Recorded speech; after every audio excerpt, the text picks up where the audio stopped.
Bueno, vamos a Apocalipsis. Apocalipsis capítulo 21.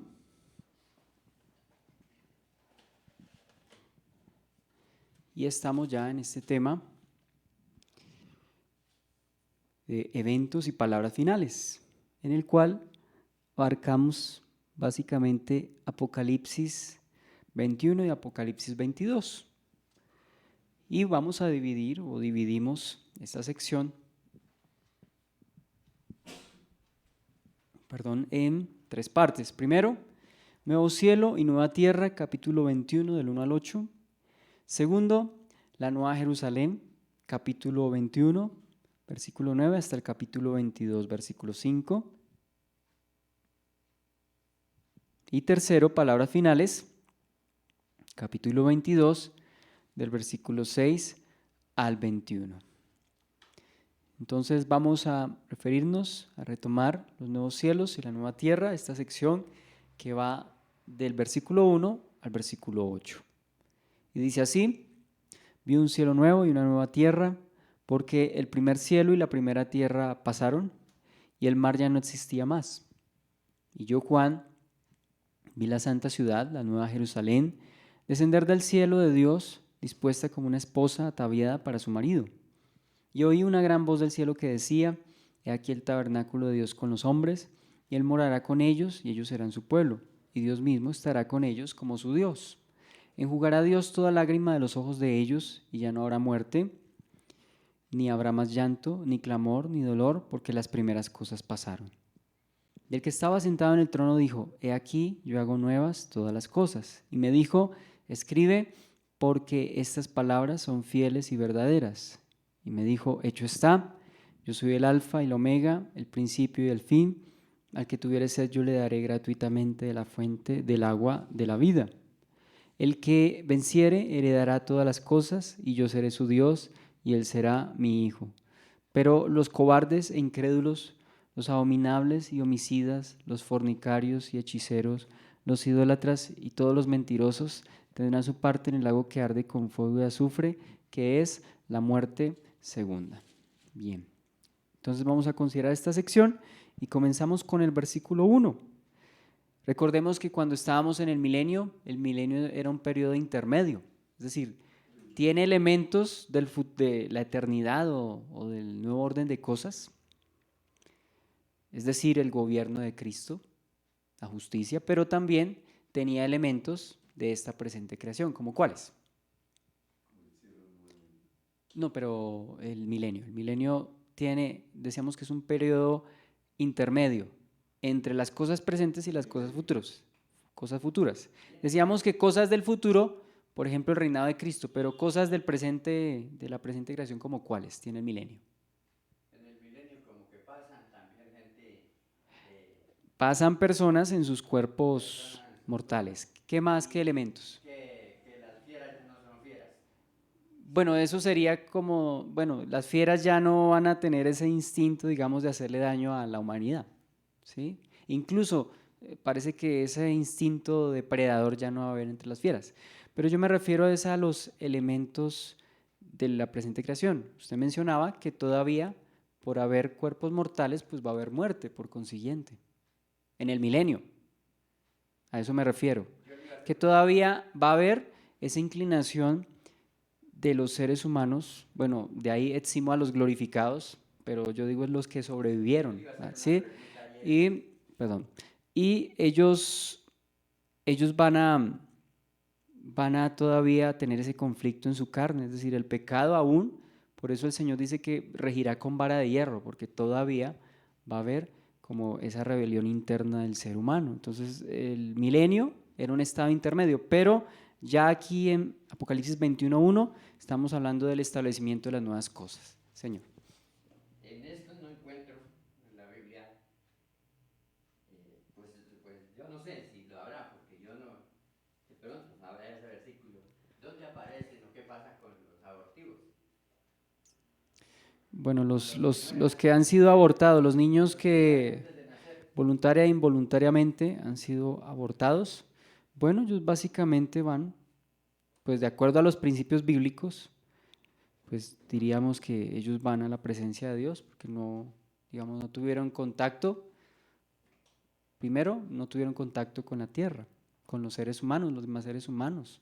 En ellos no había todavía esa conciencia, ¿cierto?, de lo que era bueno y lo que era malo. Obviamente dice que en maldad hemos sido formados y en pecado nos concibió nuestra madre, pero todavía, si los bebés no tienen a veces esa conciencia y esa responsabilidad moral, pecan, pero aún no se ha desarrollado en ellos esa conciencia moral. Por consiguiente, los infantes, si mueren, van directamente al cielo, de acuerdo a lo que podríamos decir en las Escrituras. No están dados todos los detalles, pero utilizamos principios bíblicos para tratar de contestar preguntas como esas. Bien, entonces el versículo 1 dice: vi un cielo nuevo y una tierra nueva, porque el primer cielo y la primera tierra pasaron y el mar ya no existía más. Entonces aquí sí estamos viendo definitivamente el establecimiento de las cosas eternas, de las cosas perfectas. A estas alturas, ¿qué ya no existe? Recuerde, ¿qué ya no existe a estas alturas? En el capítulo 21, versículo 1, ¿qué ya no existe? ¿Qué ya no existe? Ya no existe ni la tierra, Ya no existe la tierra, esta tierra presente ya no va a existir. sí, ni tampoco los cielos, No, los cielos. ¿Qué tampoco existe en ese entonces? la carne, el hombre, La naturaleza humana, muy bien. La naturaleza humana, esta carne corruptible ya no. Ya todo lo que era de esta creación ha pasado para aquel entonces. El pecado ya no está, correcto. ¿Qué más no está?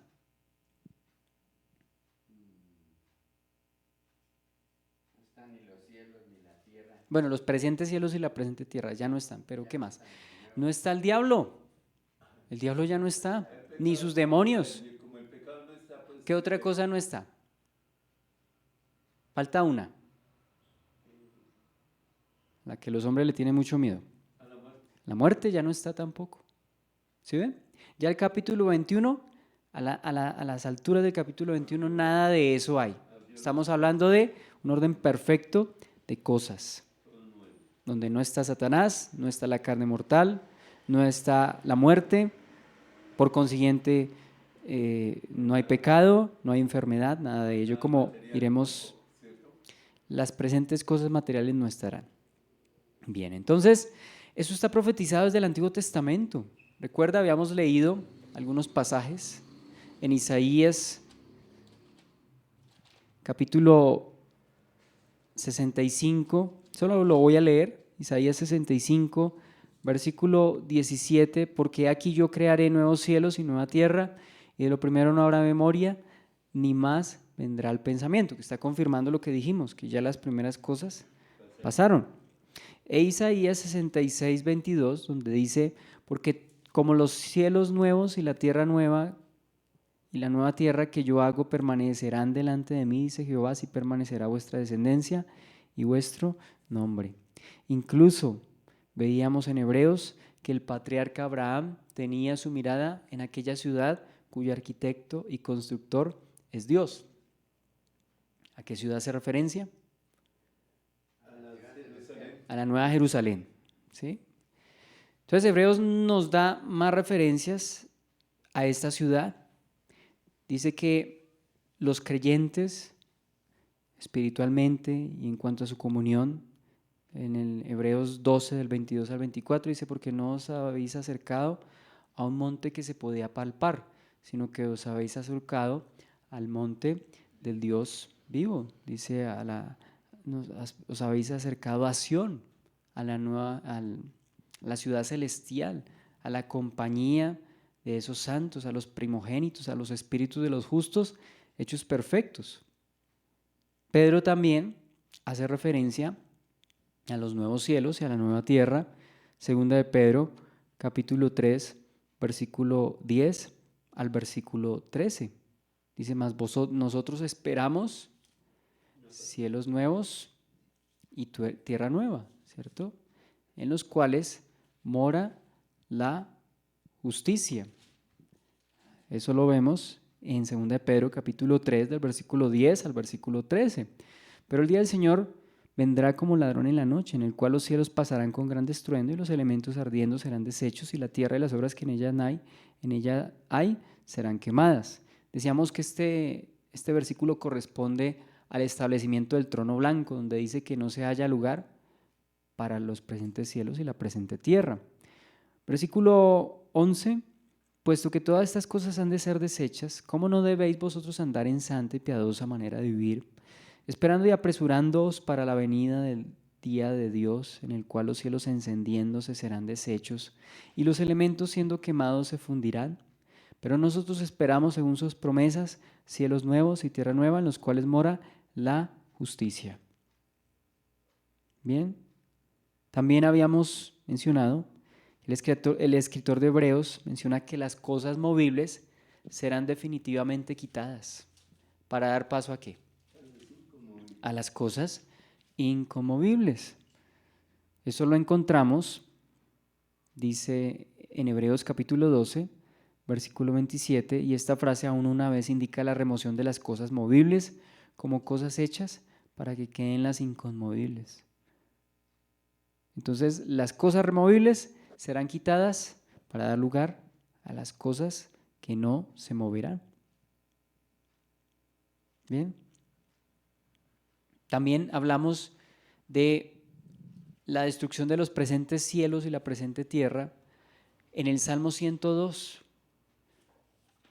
Voy a leer el Salmo 102 con respecto a que los presentes cielos y la presente tierra serán quitados de en medio.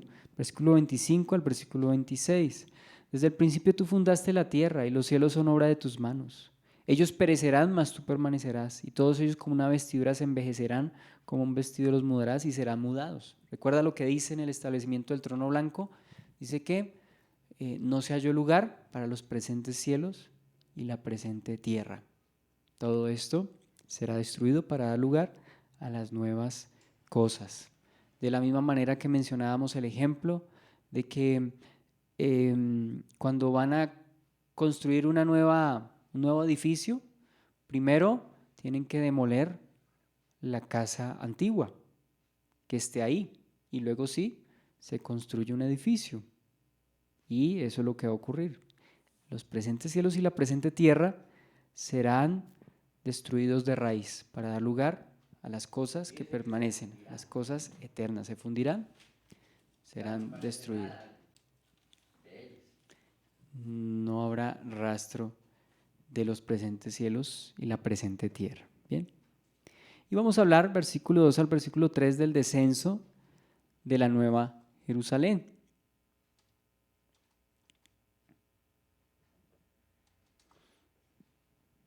Dice allí, versículo 2 al versículo 3, y yo, Juan, vi la santa ciudad, la nueva Jerusalén, descender del cielo de Dios, dispuesta como una esposa ataviada para su marido.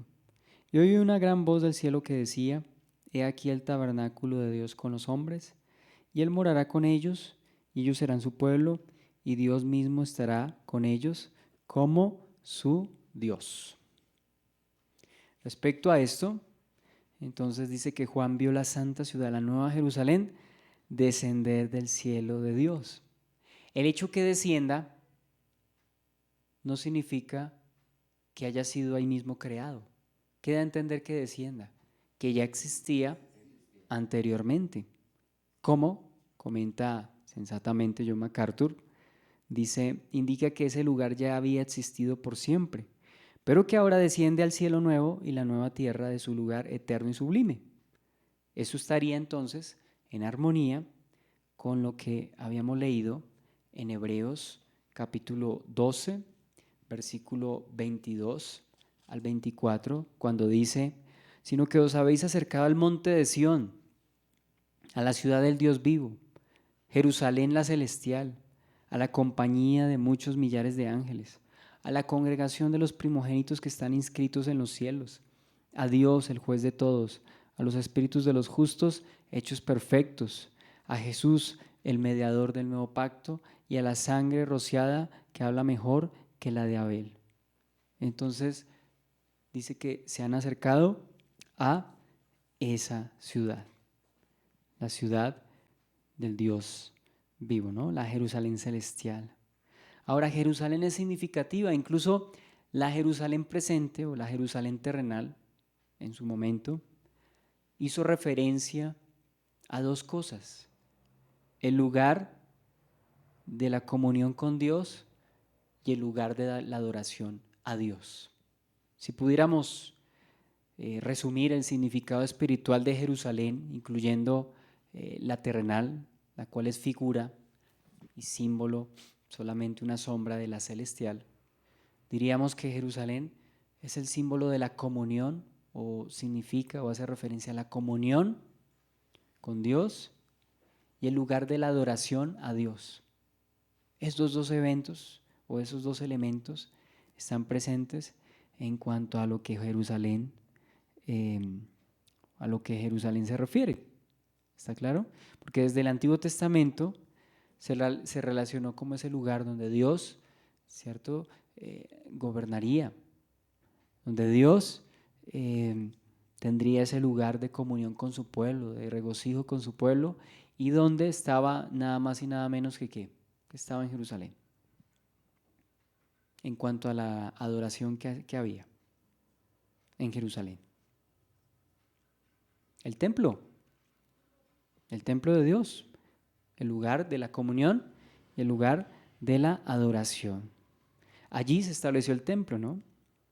Pero ahora la consumación del propósito de Dios para esa ciudad se cumple ¿en cuál? La consumación del propósito de Dios con la Jerusalén terrenal, donde se consuma o se da a plenitud en la Nueva Jerusalén, de la cual estamos haciendo referencia. ¿Cómo aparece ella? Dispuesta como una esposa ataviada para su marido. ¿A qué hace referencia que esté ataviada o adornada para su marido? Eso hace referencia a la gloria de esa ciudad, a la hermosura de esa ciudad, que son dignas de ser la definitiva morada de Dios. ¿Cómo son unas bodas? La mujer no llega de cualquier manera vestida a uno de los días más importantes de su vida. ¿Cómo llega? Llega adornada, ¿cierto? Llega vestida pues con los mejores atavíos de los cuales pueda pues adornarse, ¿no?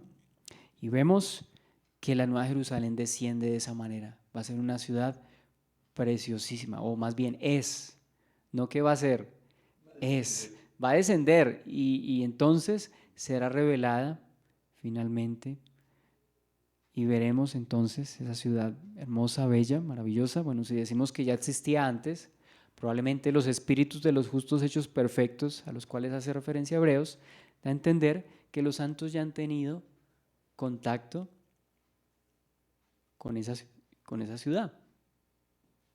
¿Sí me explico? Ellos, cuando los creyentes mueren, pues ¿a dónde van? A la presencia de Dios. ¿Y dónde está Dios? En el cielo, ¿cierto? Y más exactamente diríamos que sería la Nueva Jerusalén, esa ciudad maravillosa, a donde están los espíritus de los justos hechos perfectos. Esa no será destruida.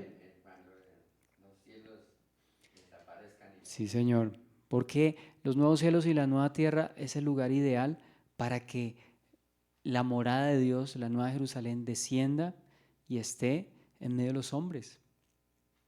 Eso será, y pues el pensarlo, y si el Señor nos da esa sensibilidad y esa disposición para entenderlo, pues nos causa bastante asombro, ¿no?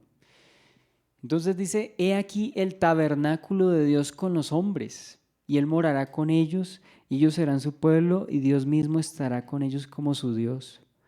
Hagamos una diferencia. Bueno, primeramente, ¿qué es tabernáculo? ¿Qué significa tabernáculo? Bueno, como un templo, pero exactamente ¿a qué hace referencia tabernáculo? Como un lugar de santidad para hacer pacto. No necesariamente un lugar de santidad. La palabra solita tabernáculo da a entender como una tienda o una morada. Tienda o morada. Eso significa tabernáculo. Claro que para nosotros tiene una implicación de santidad, porque el tabernáculo al que hacemos nosotros referencia es el del desierto, Entonces por eso decimos que es como un templo, pero en esencia, ¿por qué se le decía tabernáculo? ¿Por Que qué? ahí estaba la presencia. No tanto por eso. ¿Por qué se le decía tabernáculo? Porque era una tienda, ¿sí? Donde estaba la presencia de Dios. Pero tabernáculo o tienda son como términos similares, son sinónimos y dan a entender un lugar o una morada preparada, ¿sí? A ese era el tabernáculo en el desierto, pero era un lugar como una tienda, movible, portátil. Tenía o estaba cubierto, ¿cierto? En cuanto a su estructura, bueno, tenía sus columnas, pero todas ellas eran movibles, tenía los diferentes lugares, el mobiliario, tenía esas telas y alguna parte del tabernáculo estaba hecho, dice, con pieles de animales. Entonces por eso hacemos referencia a tabernáculo. Y aquí cuando hablamos de tabernáculo, entonces diríamos la morada de Dios con los hombres. Dios siempre en su propósito pues ha querido, ha buscado la comunión con su pueblo. ¿Cuál es el primer ejemplo de ese deseo de Dios de estar y tener comunión con su pueblo? Yo creo que el Edén, ahí donde Adán y Eva, dice que estaban en ese lugar llamado deleite, y la comunión de ellos con Dios pues era abierta, era dinámica, no había obstáculos, ¿sí? Aunque el tabernáculo fue el lugar de la presencia de Dios en medio de los israelitas y más adelante el templo, tenía limitaciones para todos, o para la mayoría por lo menos. No todos podían entrar directamente al lugar santísimo, solamente el sumo sacerdote una vez al año. Y al lugar santo solamente entraban los sacerdotes, no entraba cualquiera. Entonces, aunque era el lugar de la comunión y el lugar de la adoración, la mayoría de los israelitas debían adorar a Dios desde afuera, o por lo menos no podían entrar al lugar santo. No podían entrar al lugar santo y mucho menos al lugar santísimo. Entonces, aunque era el lugar en donde estaba el templo y en el desierto el tabernáculo, pues había limitación, había limitaciones. No todos tenían ese acceso. Pero ¿qué estamos viendo aquí en Apocalipsis? Dice el tabernáculo de Dios con los hombres y Él morará con ellos. Y ellos serán su pueblo y Dios mismo estará con ellos como su Dios. Es decir, no va a haber limitación alguna, como la hubo cuando en el tabernáculo y en el templo de Salomón. ¿Cierto? El templo fue un lugar maravilloso, pero nosotros vemos y notamos que no todos podían entrar. Es un privilegio que aún nosotros en esta presente era o dispensación, pues tenemos, porque sí podemos entrar confiadamente, dice entrar al lugar santísimo, claro, de manera espiritual. ¿Cuál va a ser la diferencia para el tiempo o no digo tiempo porque el tiempo no será más, para cuando se establezca la nueva Jerusalén? Pues que allí no habrá restricción, no habrá limitación. Incluso el propio Moisés, aunque se diga de Moisés que hablaba con Dios cara a cara, ese cara a cara no era que Moisés directamente podía ver la gloria de Dios así, ¿no? De hecho, en Éxodo 33, dice que el Señor tuvo que cubrirlo, esconderlo en la roca. ¿Para qué? Para que solamente viera, ¿cierto?, las espaldas del Señor. Entonces, cuando se dice que Moisés hablaba con Dios cara a cara, se refiere a la cercanía que tenía, a la cercanía y esa comunicación dinámica que tenía con Dios. Pero ni siquiera el propio Moisés, podríamos decir, que cara a cara, literalmente, podía ver a Dios, ¿no? Porque estaba en su carne mortal. Por eso el Señor en el Antiguo Testamento se aparecía por medio de teofanías, es decir, manifestaciones humanas, ¿cierto?, visibles o angelicales delante de los hombres. el ángel de Jehová, pero Dios en toda su gloria será contemplado, será admirado, ¿en dónde? En la Nueva Jerusalén. Entonces dése cuenta esa diferencia. Entonces dice que Dios estará con ellos como su Dios. Es algo que Dios ha querido, que ha deseado. Veamos pasajes, por ejemplo, como Levítico 26 del 11 al 12. Levítico 26 del 11 al 12 dice respecto al tabernáculo: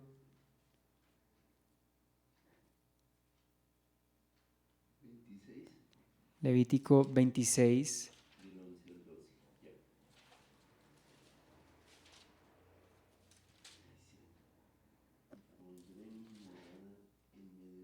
y dice: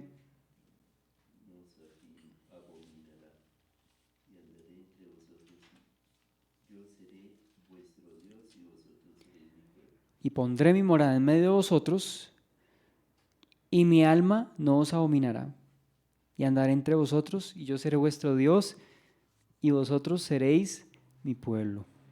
Eso está en el contexto de las bendiciones de la obediencia. ¿Se refiere ya a la Nueva Jerusalén acá o no? Bueno, acá en primera instancia hace referencia a que Dios estará con ellos, pues espiritualmente su favor estará con ellos, y claro, el lugar de su morada, que en ese entonces era el tabernáculo, estaría con ellos. Está en el contexto de las bendiciones de la obediencia. Entonces hace referencia a ese tiempo, pero no significa que se limite a ese tiempo, porque siempre ha sido el deseo de Dios. Es decir, este mensaje es actual. Dice: y pondré mi morada en medio de ellos, y mi alma no os abominará, y andaré entre vosotros, y yo seré vuestro Dios, y vosotros seréis mi pueblo. Entonces es el deseo de Dios vigente hasta hoy. 26 del 11 al 12. Leemos también en Deuteronomio capítulo 12, versículo 5. Deuteronomio capítulo 12, versículo 5. Dice allí: sino que el lugar que Jehová vuestro Dios escogiere de entre todas vuestras tribus para poner allí su nombre para habitación, ese buscaréis y allá iréis. ¿Cuál fue ese lugar que Dios eligió aquí en la tierra? Jerusalén. Jerusalén, para que allí se habite su nombre, y más adelante fue cuando se realizó el templo por parte de Salomón. Zacarías capítulo 8, versículo 8, también el profeta hace referencia a que Dios habita con su pueblo. Zacarías capítulo 8, versículo 8 dice allí: y los traeré y habitarán en medio de Jerusalén, y me serán por pueblo, y yo seré a ellos por Dios, y en verdad y en justicia. Es esa identidad, ¿cierto? Esa identidad de Dios con su pueblo, esa identificación, esa comunión de Dios con su pueblo. Entonces, ¿esto qué nos recuerda? Pues al tabernáculo levantado o erigido por Moisés, como también el templo de Salomón. Pero la Nueva Jerusalén, además de superarles en gloria, como ya dijimos, a estas dos cosas, es decir, sería incluso hasta, soy como ofensivo comparando algo terrenal con las cosas eternas, ¿sí? Sino que hago la comparación porque de verdad pues es muchísimo más gloriosa la Nueva Jerusalén que cualquier otra cosa que hayamos visto acá. Entonces, ¿por qué? Porque ese es un nuevo orden y una nueva naturaleza de cosas. No son las cosas que vemos al presente. Serán caracterizadas por la perfección. Entonces, esa morada, esa nueva Jerusalén, pues será permanente, y el acceso a Dios no va a ser limitado. Hoy, de una u otra forma, estamos como iglesia disfrutando ese privilegio. Varias veces en el Nuevo Testamento, cuando el Señor Jesús muere, cuando su sacrificio es consumado en la cruz, dice que el velo del templo se rasga, es decir, ya no son necesarios los sacrificios de animales para entrar directamente a la presencia de Dios, porque a través del sacrificio expiatorio del Señor Jesucristo, los hombres entran con confianza por la sangre de Cristo, por los méritos de Cristo, al lugar santísimo, espiritualmente hablando.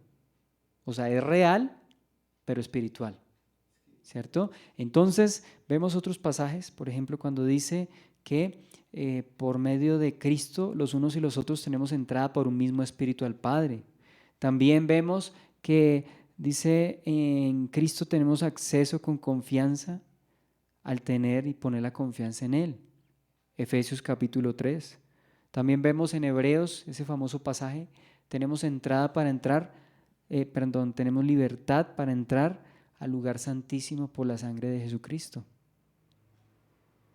Entonces, dése cuenta el acceso que tienen los creyentes. También veíamos en Hebreos capítulo 12, lo leímos ahora, que nos hemos acercado a la Jerusalén celestial. Pero para aquel entonces, no solamente será verdadero y espiritualmente, sino también con nuestros propios ojos, y no estos ojos de la presente creación, sino en ese cuerpo glorificado que tendrán los creyentes, podrán literalmente ver a Dios. Señor. Si la Jerusalén actual es hermosa en gran manera con respecto a cualquier otra ciudad, porque de verdad no tiene comparación, ¿sí? ¿Cómo será la celestial?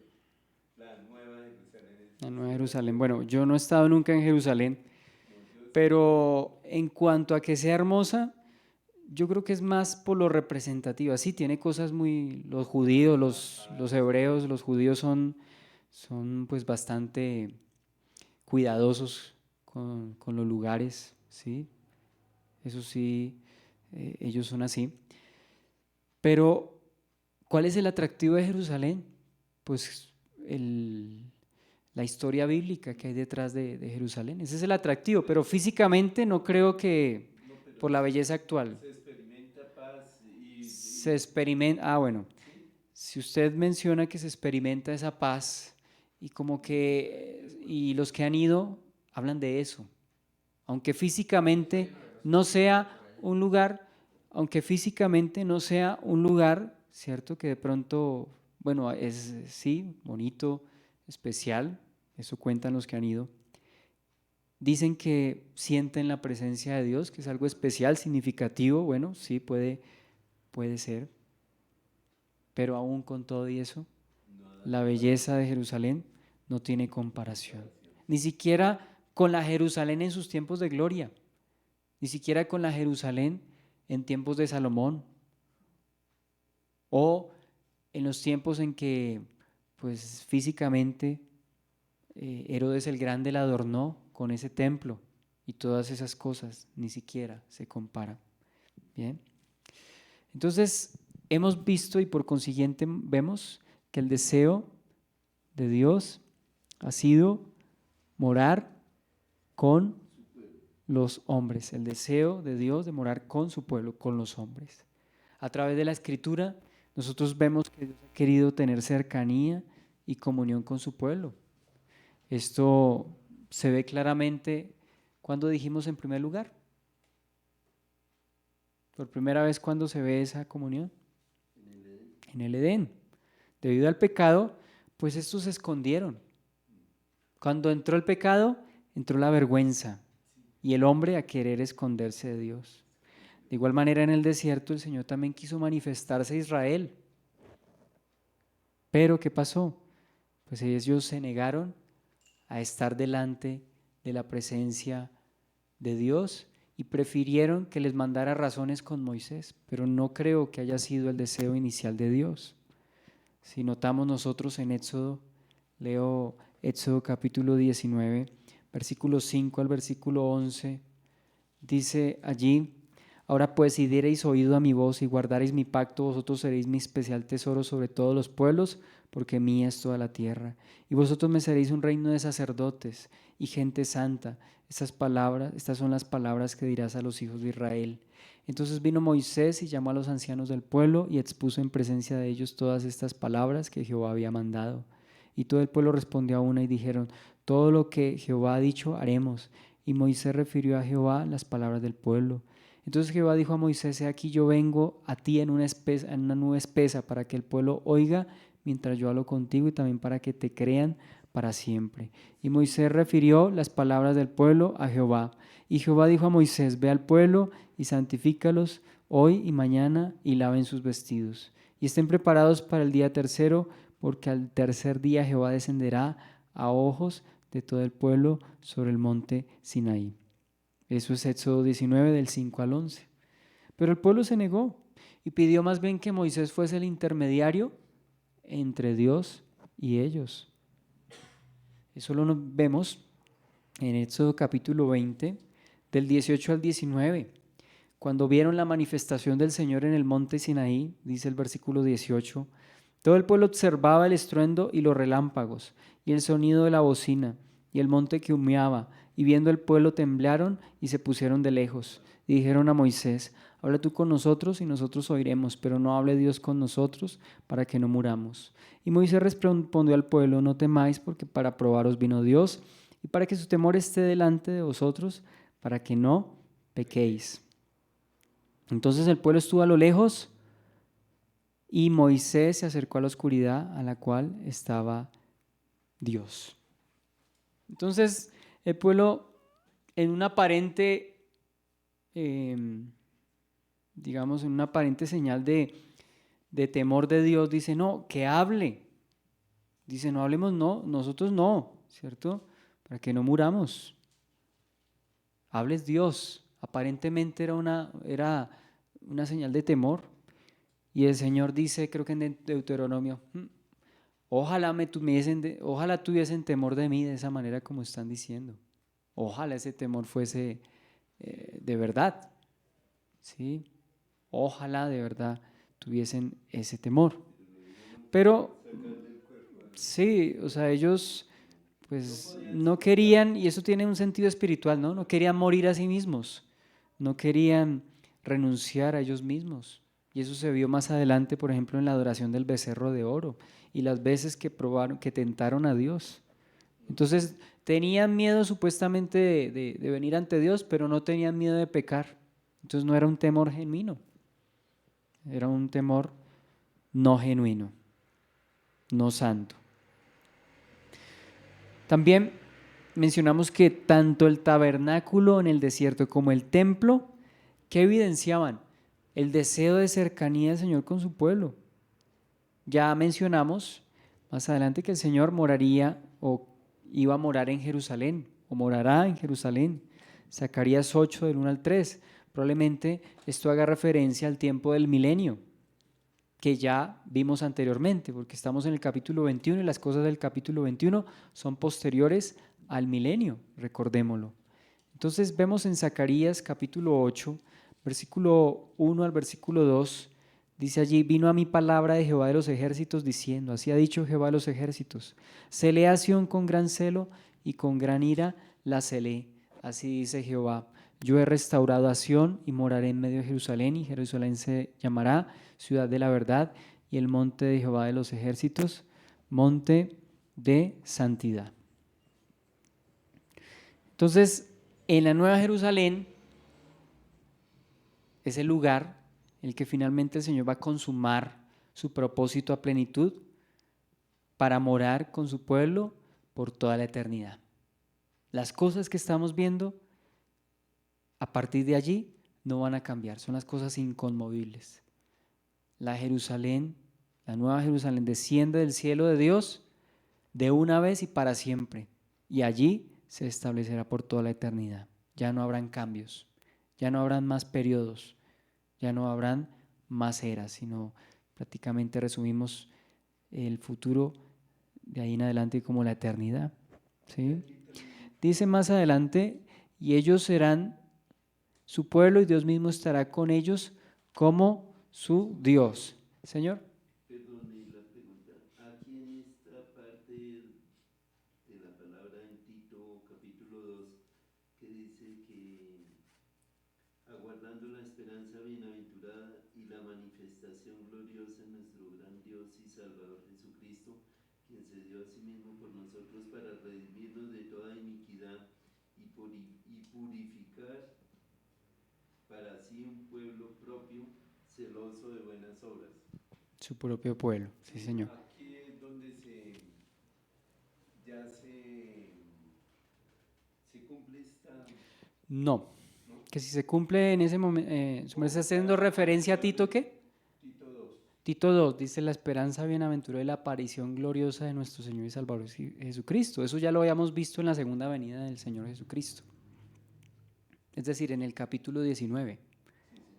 Rapto, segunda venida, Armagedón, milenio, destrucción de Satanás, juicio del trono blanco y ahora sí acá. ¿Sí? Ya estamos viendo el establecimiento de las cosas eternas. Bien, entonces dice, y ellos serán su pueblo y Dios mismo estará con ellos como su Dios. Esta no es solamente una referencia al deseo de Dios de morar con ellos, sino al hecho de que tiene con ellos pertenencia e identidad.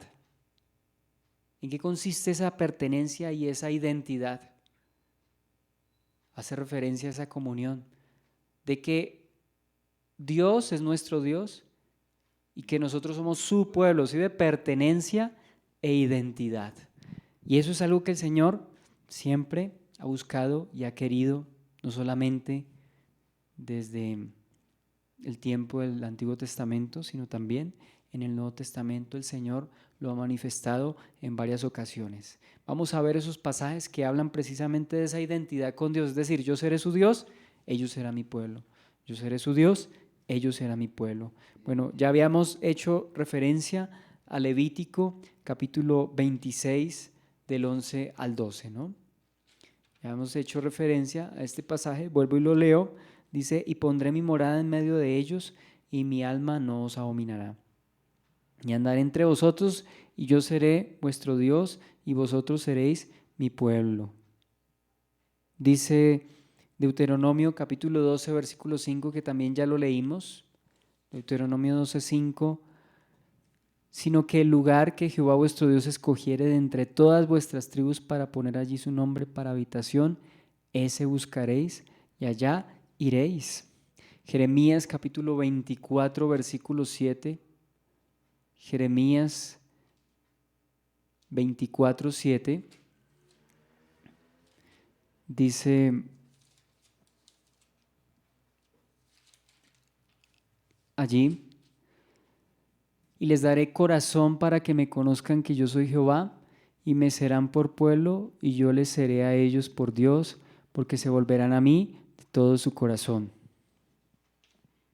Jeremías 31, 33 dice allí, pero este es el pacto que haré con la casa de Israel después de aquellos días, dice Jehová, daré mi ley en su mente y la escribiré en su corazón, y yo seré a ellos por Dios, y ellos me serán por pueblo.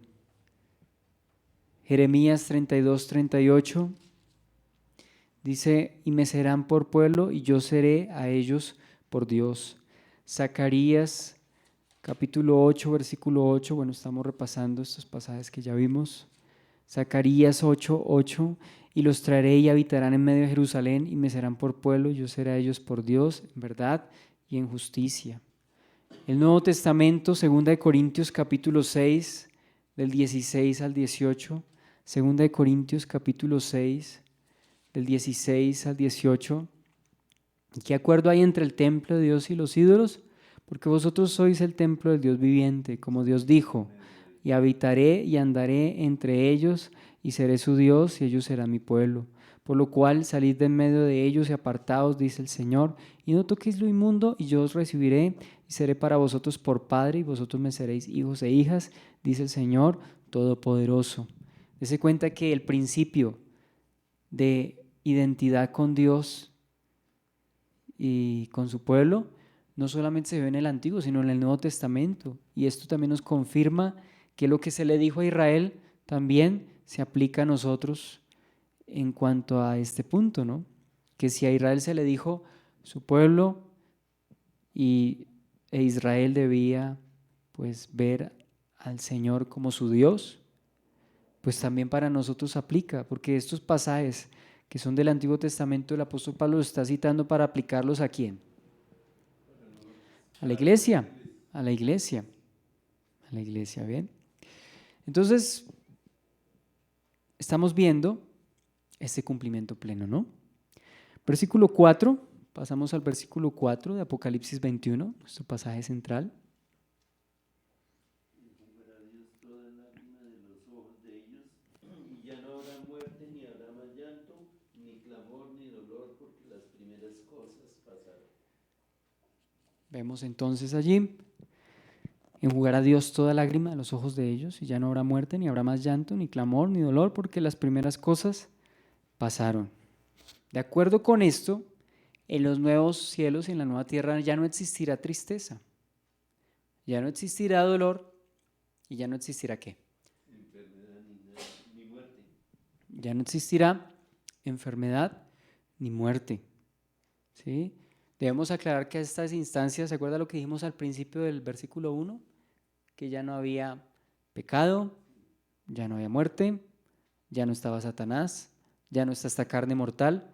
Por consiguiente, vemos que precisamente no habrá el pecado ni sus consecuencias ya no existirán. Recordemos que hay una estrecha relación entre el pecado y la muerte. Hay una estrecha relación entre el pecado y la muerte.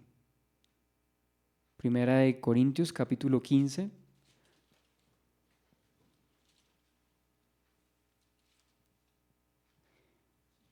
Primera de Corintios, capítulo 15, versículo 56.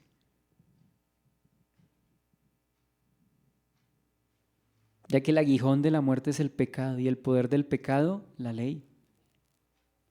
¿Cómo así que el poder del pecado, la ley? Recuerda que mediante el conocimiento, dice que por el conocimiento de la ley, también se reconoce o se identifica o sale a flote el pecado. Es lo que dice precisamente Romanos, capítulo 3, versículo 20, dice, porque por medio de la ley es el conocimiento del pecado. O sea que a través de la ley el pecado sale a flote y se enseñorea de el ser humano en su naturaleza pecaminosa y no regenerada, ¿no? Pero vemos acá, dice, ya que el aguijón de la muerte es el pecado. Es decir, el pecado la muerte, para poder ser efectiva, pues tiene un aguijón que es el pecado, ¿no? Y a través del pecado ya las personas quedan inoculadas de ese veneno, por así decirlo, y mueren. De esa manera es que la muerte tiene potestad sobre los hombres. Recuerde nada más y nada menos Romanos capítulo 5, versículo 12, que nos aclara este punto. Dice, por tanto, como el pecado entró en el mundo por un hombre, y por el pecado la muerte, así la muerte pasó a todos los hombres por cuanto todos pecaron. La muerte es la consecuencia del pecado, de la entrada del pecado a la creación. Por consiguiente, al haber pecado hay muerte. ¿Entiende por qué la estrecha relación entre la muerte y el pecado? Sí, sí. Y algo que hubiera sido mejor que cuando ya uno recibe a Cristo, pues que ya no hubiera más pecado. Era lo ideal, pero como estamos en esta carne mortal todavía luchamos. No estamos justificando el pecado, pero aún luchamos y aún tenemos dificultades en esta carne. Pero ¿qué ha prometido el Señor? Por eso estamos leyendo el Apocalipsis. Dice, bienaventurados los que oyen, los que leen, los que guardan las palabras de este libro, porque nos da esperanza y nos muestra que esta condición en la que estamos actualmente no será para siempre. Es algo temporal a la luz de la eternidad. Respecto a esta promesa, dice que ya no habrá muerte, ni más dolor, ni más clamor. Encontramos en Isaías capítulo 25, Isaías capítulo 25, versículo 8, dice allí, destruirá a la muerte para siempre y enjugará a Jehová el Señor toda lágrima de todos los rostros y quitará la afrenta de su pueblo de toda la tierra, porque Jehová lo ha dicho. Apocalipsis capítulo 7, versículo 16 al 17, cuando habla de esa multitud con vestiduras blancas. ¿Se acuerda? Cuando se habla de los sellados, pero también se habla de la multitud con vestiduras blancas. Apocalipsis, capítulo 7, versículos 16 al 17, dice allí: ya no tendrán hambre ni sed, y el dolor no caerá más sobre ellos ni calor alguno, porque el Cordero que está en medio del trono los pastoreará y los guiará a fuentes de aguas de vida, y Dios enjugará toda lágrima de los ojos de ellos. Estamos viendo entonces que cesa la acción. Versículo 4 en esencia está diciendo que cesa el pecado y sus efectos. Efectos como cuáles: la muerte, la enfermedad y el dolor. Eso podríamos concluir. Bien. Recordemos que este tiempo es diferente al milenio. El milenio es un estado intermedio en donde los seres humanos hay que regirlos con vara de hierro. Los sobrevivientes, ¿recuerda? Los que entren en su carne mortal a ese periodo todavía estarán en esa naturaleza pecaminosa, y tendrá el Señor, o el Señor los someterá con vara de hierro, y que al final se revelarán. Pero para este tiempo del capítulo 21, nada de eso existe ya. Nada de eso existe ya más. Bien. Recordemos que las primeras cosas pasaron. ¿Cuándo pasaron? Cuando se estableció el juicio del trono blanco. Ya dijimos que no se halló lugar. Dice que vi un trono blanco delante del cual huyeron la tierra y los cielos, y no se halló lugar para ellos. Y que esas cosas, según dice 2 Pedro, serán consumidas. Ardiendo, dice, serán destruidas. Versículo 5. Y dice: y el que estaba sentado en el trono dijo: he aquí yo hago nuevas todas las cosas. Y me dijo: escribe, porque esas palabras son fieles y verdaderas. El que estaba sentado en el trono, de acuerdo al contexto visto, ¿cuándo fue la primera vez que se hizo referencia al que estaba sentado en el trono? ¿Cuándo fue la primera referencia en Apocalipsis? Cuando dice que estaba sentado en el trono. Bueno, la visión, o bueno, lo que el Señor le mostró a Juan a partir del capítulo 4 es significativo. Mire lo que dice, capítulo 4, versículo 2. Y al instante yo estaba en el Espíritu, y aquí un trono establecido en el cielo, y en el trono uno sentado. Entonces, ¿quién está sentado en el trono? Dios el Padre. ¿Cómo sabemos que es específicamente Dios el Padre? Porque en el capítulo 5 luego se menciona al Cordero, y se les menciona como dos personas que digamos, diferentes. Estamos hablando de un mismo Dios, pero recordemos que la Trinidad es un solo Dios, tres personas. Y aquí se está hablando del Padre y del Hijo.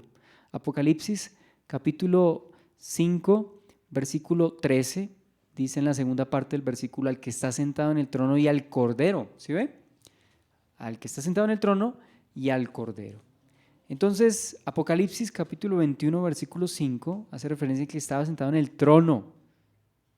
Diríamos entonces que es Dios el Padre. Pero alguien dirá: pero en el versículo 6 dice: yo soy el alfa y el omega, el principio y el fin. ¿No será el Señor Jesucristo? Recordemos que los atributos de Dios pues están en la persona de Jesús, porque es un solo Dios. Al hablar del alfa y la omega estamos hablando de Dios. Ya sea que se le diga al Padre el alfa y el omega, o al Hijo el alfa y el omega, estamos hablando de un solo Dios. ¿Sí? O que al Espíritu Santo se le diga Dios es Dios. Un solo Dios, no tres dioses. No somos triteístas. Un solo Dios, tres personas. ¿Lo entendemos? No, quizá no lo entendemos. Pero, pues para aquel entonces creo que será muchísimo más claro. Si no, totalmente claro. Entonces, estamos hablando de Dios, el Padre, de acuerdo a las referencias en el capítulo 4 y en el capítulo 5. dice que el que está sentado en el trono, pero alguien diría, bueno, pero en el capítulo 20 dice que usted había dicho que el que está sentado en el trono blanco es el Hijo. Entonces, bueno, aquí no se está refiriendo al trono blanco, que es el trono del juicio. El juicio del trono blanco es específicamente para el juicio, ¿cierto? Pero el trono al cual se está refiriendo acá probablemente sea el trono del capítulo 4, ¿sí? El trono del capítulo 4. ¿Es el mismo trono del capítulo 4 al del capítulo 20? No lo sé del todo, pero probablemente no sea el mismo. ¿Por qué? Porque uno es el trono donde el Señor recibe adoración, alabanza, exaltación, y el otro trono es el lugar desde el cual Dios sí será honrado, pero en el cual Él ejercerá en particular su función como ¿qué? Como padre, Como juez, como juez. como juez, el del capítulo 20, ¿sí? Entonces probablemente no sea el mismo, vuelvo diciendo, no tengo todos los detalles, pero de acuerdo a lo que estamos hablando, como ya en el capítulo 21 no hay juicio, ya se hizo el juicio, ya no hay a quien juzgar, entonces probablemente este trono sea el del capítulo 4, capítulo 5, el de Dios el Padre. No importa que Él diga que es el alfa y el omega, también el Hijo es el alfa y el omega, porque es un solo Dios, ¿cierto? El que ha visto al Padre ha visto al Hijo. La naturaleza dice, la plenitud de la deidad está en el Hijo. Entonces, aun si yo me equivocase, supuestamente diciendo que no es que es el Padre y no, resulta que es el Hijo, pues en últimas no sería una gran equivocación porque estamos hablando de la deidad.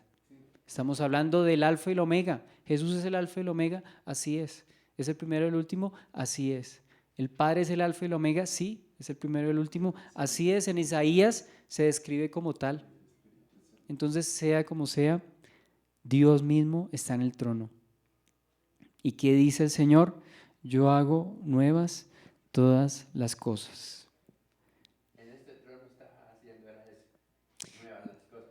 Hace nuevas todas las cosas, ¿cierto? Ya no estaba juzgando. Y esto complementa, correcto, y esto complementa lo del versículo 4, que las primeras cosas pasaron. ¿Cómo lo dice en el 5?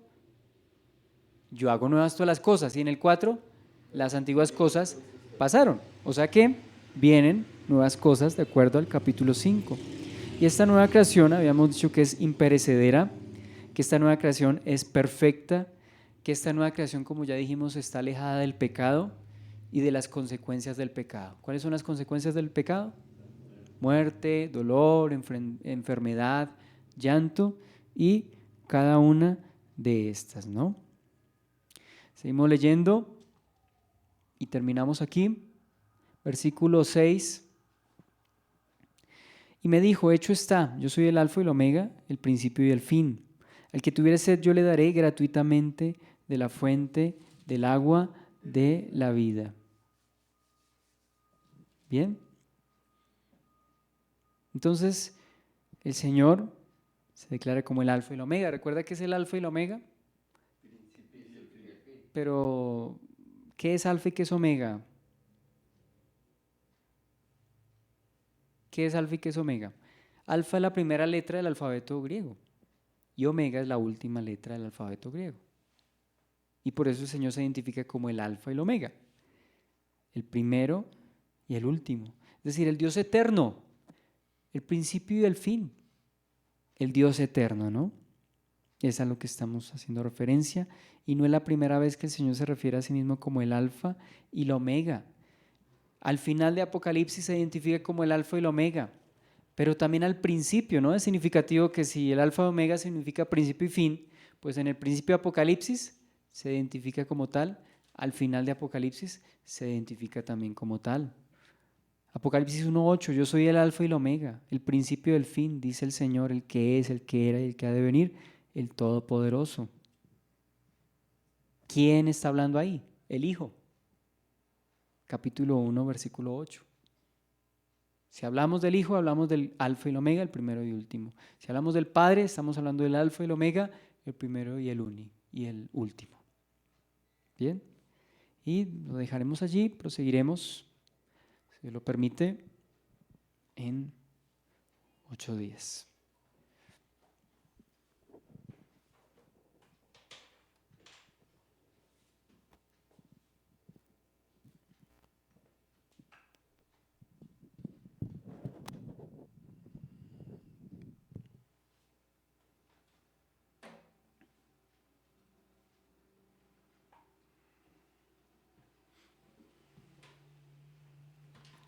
Vamos a orar. Señor, gobiérname de nuestras vidas, Dios.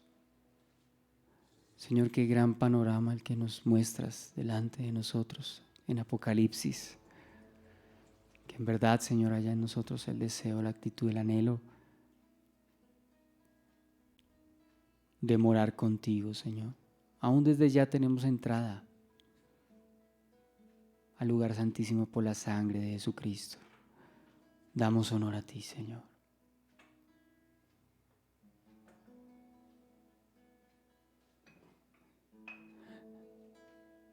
A ti, el Alfa y la Omega, el principio y el fin, y el gran yo soy, me rindo. A ti, el Todopoderoso, el que es y que será, y el gran yo soy, me entrego. Yo quiero que gobiernes mi vida. Me doy en sacrificio a ti. Yo quiero que tú ordenes mi caminar, que siempre viva en tu voluntad.